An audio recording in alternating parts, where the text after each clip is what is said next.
All right, ladies and gentlemen, joining me on the line, Colby Thicknesse, mate. Welcome. First of all, very impressive victory over the weekend. How did you feel? I felt really good, man. It was great to be back in there, get the full 15 minutes up again. And yeah, it was good having not such a long layoff in between because for my last one back at September, there was 22 months in between. So going September to February was a lot nicer than that. Do you like the minutes in the cage, or would you rather be putting guys away like within a minute type thing? Or do you feel like the minutes, the long fights have benefited you in the long term? Definitely, if you can put him away, it's always better to put him away. But like I said before, I had that long layoff, so there was a lot of sort of ring rust and unfamiliarity. So even on the weekend, getting the 15 minutes was probably a benefit because it wasn't until the sort of second and third round where I really started to get feeling comfortable in there again. From here on out, if you can get the quick finishes, I think it's better. But I definitely did need that extra time in the cage. I felt for that fight. Do you feel the pressure that is on you? Because everyone talks about obviously like the next guy to be something special in this sport. It has been you for a good couple of years now. You and Cody Haddon over West, but I feel like you more than ever have really exploded. Obviously with the training camp with Volkanovski, and obviously Mhm. Brad Riddell posting very nice words about you as Yeah. well. Everyone is so high on you. What's going on in your mind in terms of the pressure? Do you feel it? No, not really. I guess you get like a few more people talking about you and like say if you're at like fights and that, you might get a few more people saying hi or something like. But I never take like I take it very seriously, but I never let it really affect anything I do because that's sort of like all external, that noise and that. Whereas I'm still just very focused on like doing what's in my control, doing my sessions, listening to my coaches, sort of just staying within myself that way, sort of thing. So I don't really try and get caught up in sort of any other sort of show variety or anything like that. I'm just happy doing my own thing with it. I guess it's pretty hard to get caught up when your training partner's like the pound for pound best fighter in the world. Like it's hard to get cocky. So, what is it actually like? What age did you walk into freestyle? So I started at freestyle when I was 13. So I'm 23 now. So that's 10 years. So yeah, I started, I think Volk was 2-0 or maybe 3-0 as a pro when I first started. So sort of seeing his whole career trajectory from the start to where it is now has been like, man, it's just a wild ride to see, to say the least. And what made you walk in there for the very first time? So I was doing rugby league, NRL, and I was wrestling as well, doing that twice a week. And I have a twin, so we always used to fight. So dad put us into wrestling, but then I got to like 13 years old, and I got a bit over wrestling, and I was too small to play footy anymore. And then I'm like, oh, I'll just go try this jiu-jitsu MMA sort of thing, and then just went to Joe's and then just stuck at it. And what's been your biggest sort of struggle in the sport? You know, were you a natural at boxing, jiu-jitsu? Like, what's been the hardest aspect to get your head around? Oh, definitely the striking. Like, I'm not very coordinated. Like, it's a running joke. Like, you give me any sport other than fighting where I can grab somebody, like, you wouldn't pay to watch me. I'm useless. Like, I can't pass a ball. I can't kick a footy. I can't shoot a hoop. Like, I'm not very coordinated with many things. So, striking took a while for me to get. And when it comes to did you grow up? Did you want to be a rugby league player? Was that the goal? Yeah, yeah, of course. Yeah, it was wrestle, but yeah, I wanted to be I wanted to be like some sort of football superstar, making plays, doing the ball work and everything. But same thing with footy. I wasn't even good at running. I could only tackle well because of my wrestling. But in my head, I was going to be like 5'8" of a century or something. And when did you realize, like, hey man, I might be actually pretty good at this MMA thing? But I don't think it's like, oh, hey, I might be pretty good. It's just like, hey, I just want to see where like the work will get me, sort of thing. Like, I don't think anybody gets to that certain point and like obviously you get a better understanding and you start to get that more depth of level of understanding like how everything works out and all the different martial arts and that. But I don't think there was like one point like, hey, I'm getting pretty good. I think it's just more that progressively just little increments you see sort of day to day, week to week, where you're just slowly constantly improving things, and it's just sort of trying to compound them over the long term, I think, which has sort of really got me hooked into it. So how long did it take from when you were 13 walking in to training with, Volt and getting him ready for like the biggest fight in UFC history? Like at what point did you become kind of one of the main training partners? That wasn't until I was probably 19, 20, I reckon. It's only last couple of years sort of thing. Because obviously, yeah, I was 13 when I started. So I was just doing the jiu-jitsu, couple of striking classes I was competing a lot. I turned 18 when I had my first amateur fight. I was still in high school at the time. But then even then, like we're still training together, that sort of thing. But it was always hard because it was just bigger, stronger. My skill wasn't at the level it is now, sort of thing. So obviously it was just harder, but sort of as I just stuck to it, started training full time longer and longer. So I'd probably say like, yeah, probably, yeah, 3 years ago at this point is when we sort of really sort of started sticking together and training together and that sort of thing. There's obviously a point in time in training where, say you're taking Volk down, or you're hanging with Craig Jones, who's one of the best grapplers we've ever produced. Like, are there moments where you go like, holy shit, like these guys are the best of the best and I'm hanging with them? There are some, like, I wish I could say I've taken Volk down. It doesn't happen. I can hang with Craig Jones though. That's just a Monday morning for me. If I want to get his confidence up, I can hang with him. Volk's another story. But no seriousness.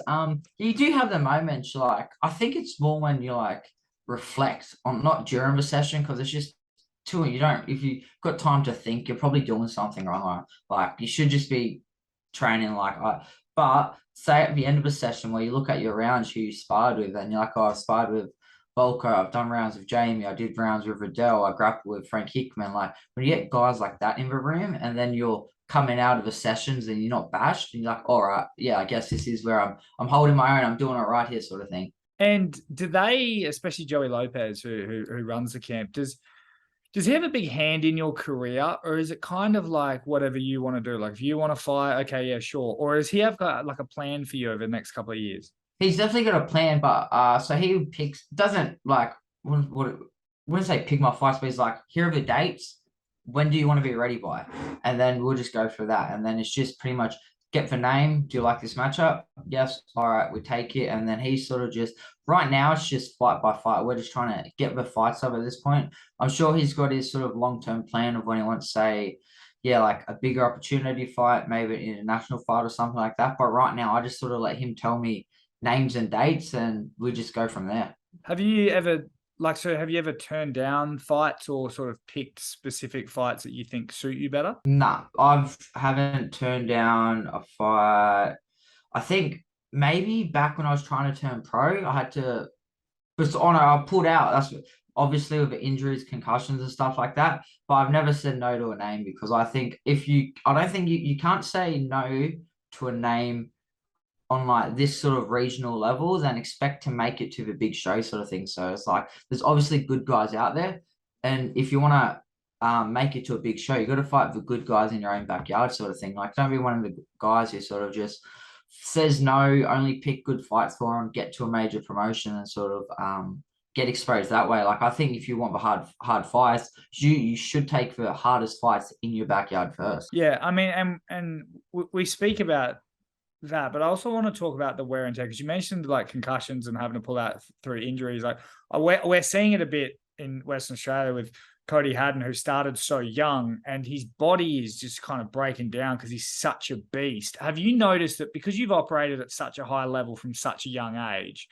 is your body starting to feel the miles? Not necessarily, no, because the thing is, overall, you might say, oh, I've had a bad back injury. I broke my back pretty much. Like that was 3 years ago. This point, it was just like we both shot at the same time. It was like a freak occurrence sort of thing. So it wasn't like a training volume issue or anything like that. It was one of the freak occurrences. Obviously, with the concussions. One of them was sparring. That happens sometimes. Second one was on fight week. Same thing. We both shot him for a takedown. Bad luck. Third one in a fight. You're going to get hit in a fight. It happens. So I think even though there is some sort of like little asterisks with like injuries, concussions and stuff like that, I wouldn't say it's necessarily because of the actual overall like wear and tear to my body. I think just sometimes I just had some unfortunate circumstances and fucking the stars didn't align correctly for me, sort of thing. Yeah. And I guess especially like at your age too, it is better to be safe than sorry. And it's not like you're running out of time. So you can take that extra sort of week, turn that fight down, take the next one. And you've got to be very, very careful, obviously.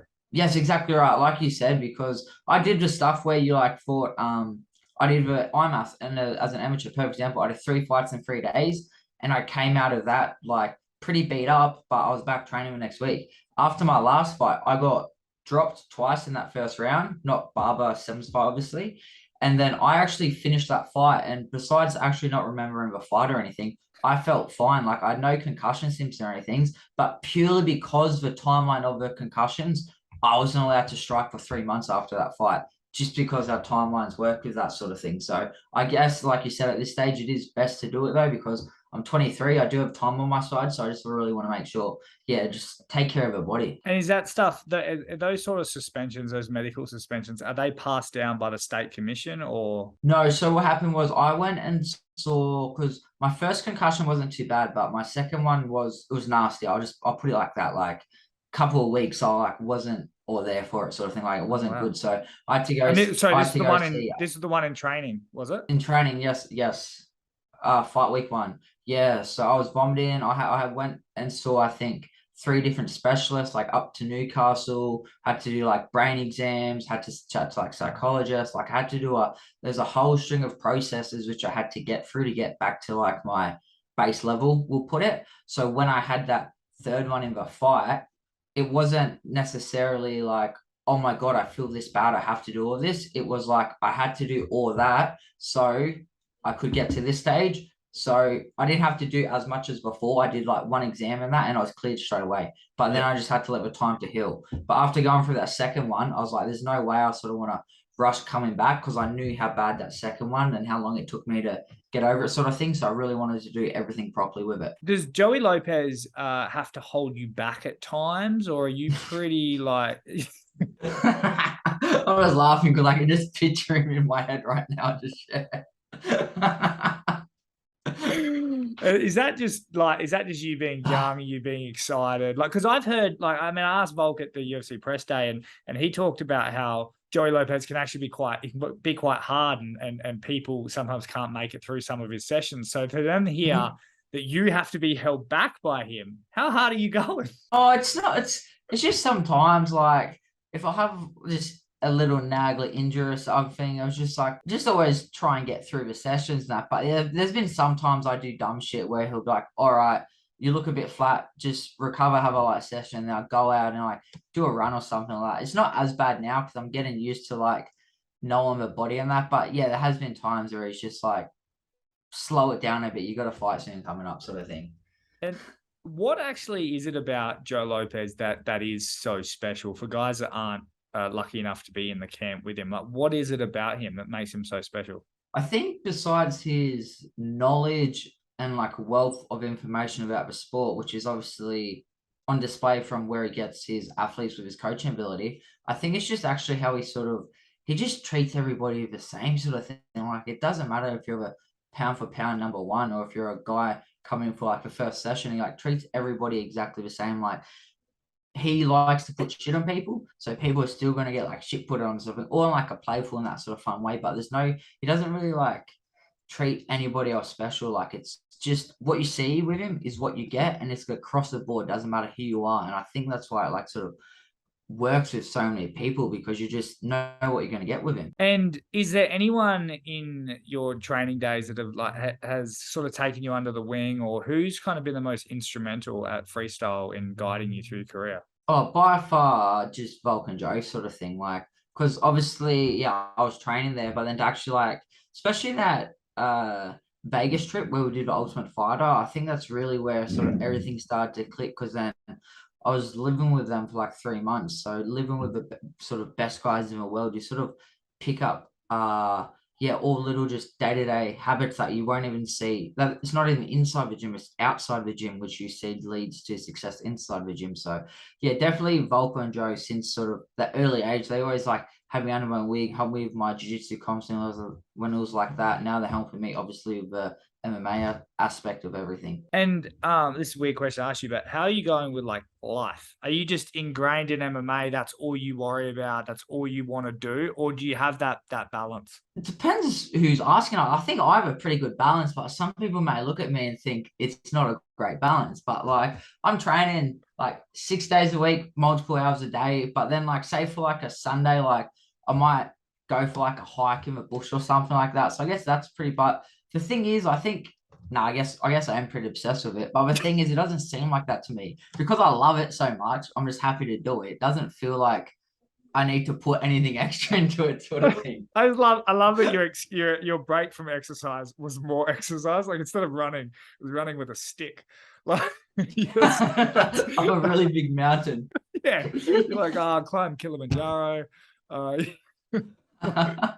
no, it's cool. It's cool. What's next for you? Like, is there a name? Is there a guy that you want next? I'm not really about pulling anybody out, and I know there's like some good guys getting around and that sort of thing. I think eventually all of us will end up fighting each other. So I'm just keen on getting back in there as soon as possible, March, April, and then just whoever they give me, just say yes to. Would you take I mean, talk about like Joey Lopez more having a plan for your career. Like if you got offered a title fight, or let's say hypothetically contender series right now, are you taking it? I think it'd be stupid not to be honest, man. Is that you've got to if you get a chance, you've got to take your chances. Do I think I'm ready at this point after my last performance being in there? No. But like if we're doing hypotheticals, like if you get the opportunity, you're a fighter, you're gonna take the opportunity.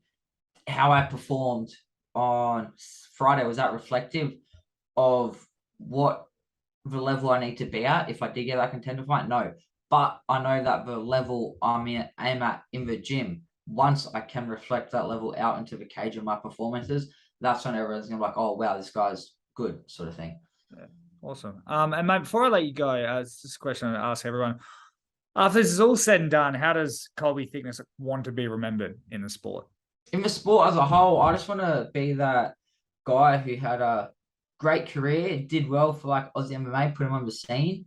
And then after the career's done, I just want to have that lifestyle where I'm owning my own gym, then just having my own fighters on the come up sort of thing. And then just sort of, yeah, if I can't fight anymore, just go to the full-time coaching lifestyle. Even when you retire, you're not retired. Always doing something. Oh, I love it, mate. Well, thank you for taking the time. I know I said 5 minutes, but it was a bloody honor chatting to you. And I could do it Thank for you very much. days, mate. Big fan of your career, have been for a long time, and can't wait to keep an eye on you.